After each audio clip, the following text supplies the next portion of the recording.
The meaning behind the great wave will change how you see it. You've seen it 1,000 times on coffee mugs, tote bags, dorm room posters.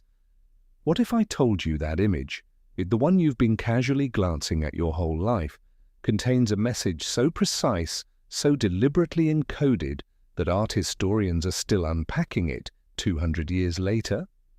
What if the wave isn't the point at all? And what if the tiny mountain you've been ignoring in the background is the entire reason this painting exists? Stay with me, because by the end of this you will never look at this image the same way again, and I promise you, that's not a figure of speech. His name was Katsushika Hokusai, and he was, by almost any measure, one of the most obsessed human beings who ever lived. He changed his name 30 times. 30. Each new name marked a new artistic identity, a new version of himself he was trying to become. He moved over 90 times in his life. He lived in poverty, in chaos, in cramped spaces surrounded by piles of his own sketches. He reportedly never cleaned his studio. When the mess became unbearable, he simply moved to the next place and started again. He was, in other words, a man on fire, and he didn't paint his most famous work until he was in his early 70s. Let that sink in.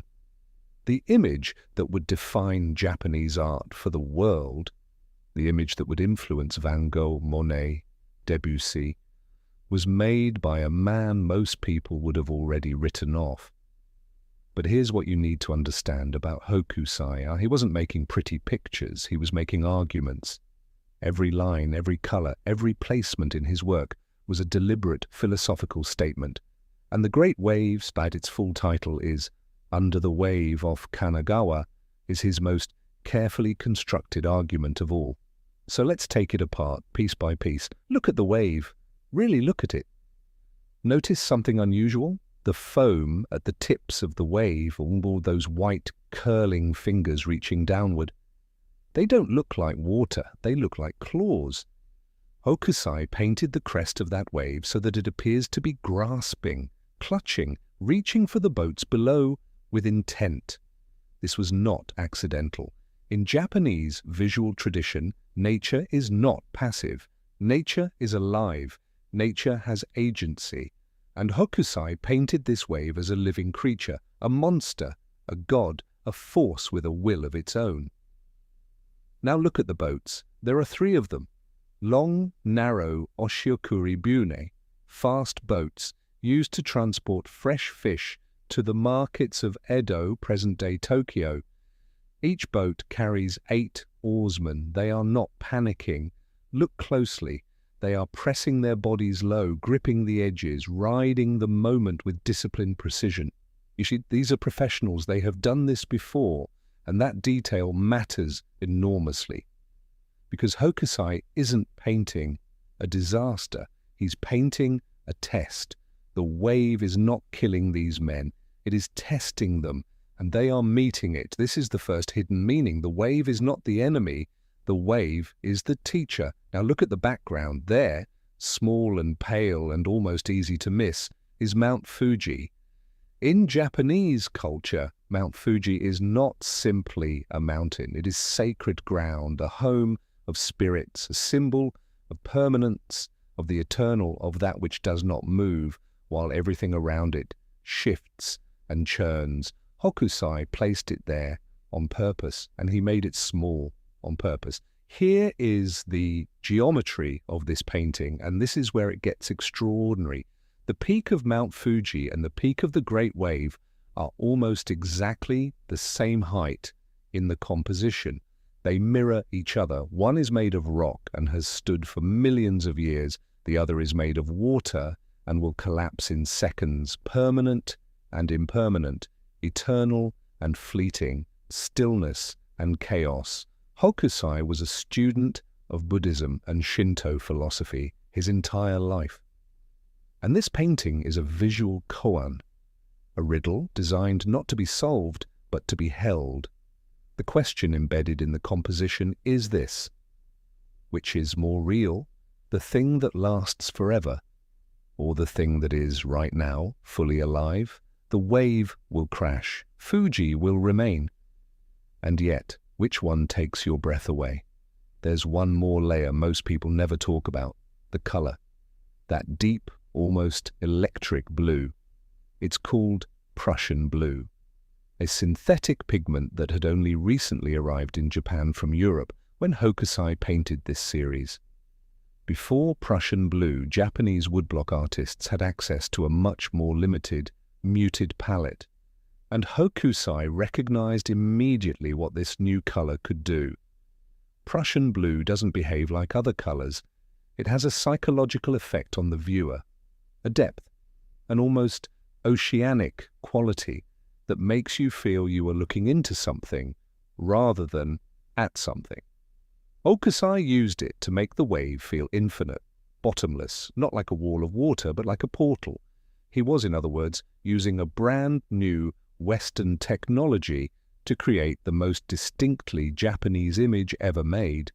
That tension between East and West, tradition and innovation, ancient subject and modern medium, is baked into every inch of this image. Japan in the 1830s was a country closed to the outside world by imperial decree. And here was Hokusai quietly importing a foreign pigment and using it to paint Mount Fuji. If that isn't a statement, nothing is. The Great Wave has been reproduced more than almost any other artwork in human history, and the question worth asking is, why? Because it isn't the most technically complex painting, it isn't the most realistic, it doesn't depict a famous historical moment or a portrait of a powerful figure. So why does it reach people the way it does? Here is what I believe, and what many psychologists and art theorists have argued. The Great Wave depicts the exact moment every human being has felt at some point in their life, the moment just before the crash. The moment when something enormous is bearing down on you, a loss, a diagnosis, a failure, a change, and you don't know yet if you'll make it through. You are those oarsmen, you are pressing your body low, you are gripping the sides of your small boat, and the wave is everything you cannot control. Hokusai painted that moment with such precision that 200 years later, in every country on earth, people see it and feel something in their chest. That is what great art does. It doesn't decorate your wall.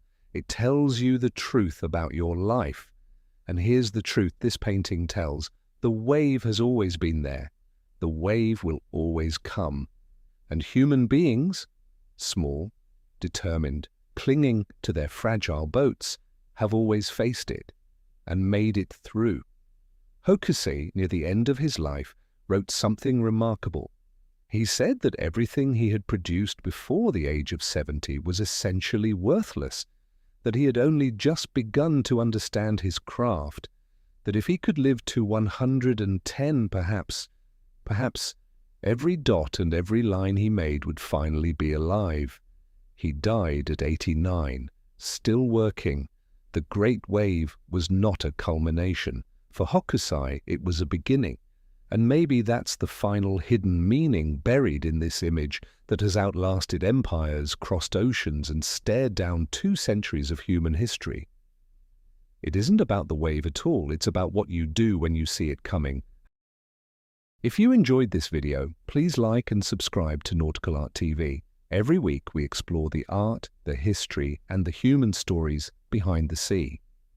And if the Great Wave moved you the way it has moved the world for nearly 2 centuries, share this video with someone who loves great art, because some masterpieces are simply too extraordinary to keep to ourselves. There's always another painting waiting, and always another story worth telling. I'll see you in the next one.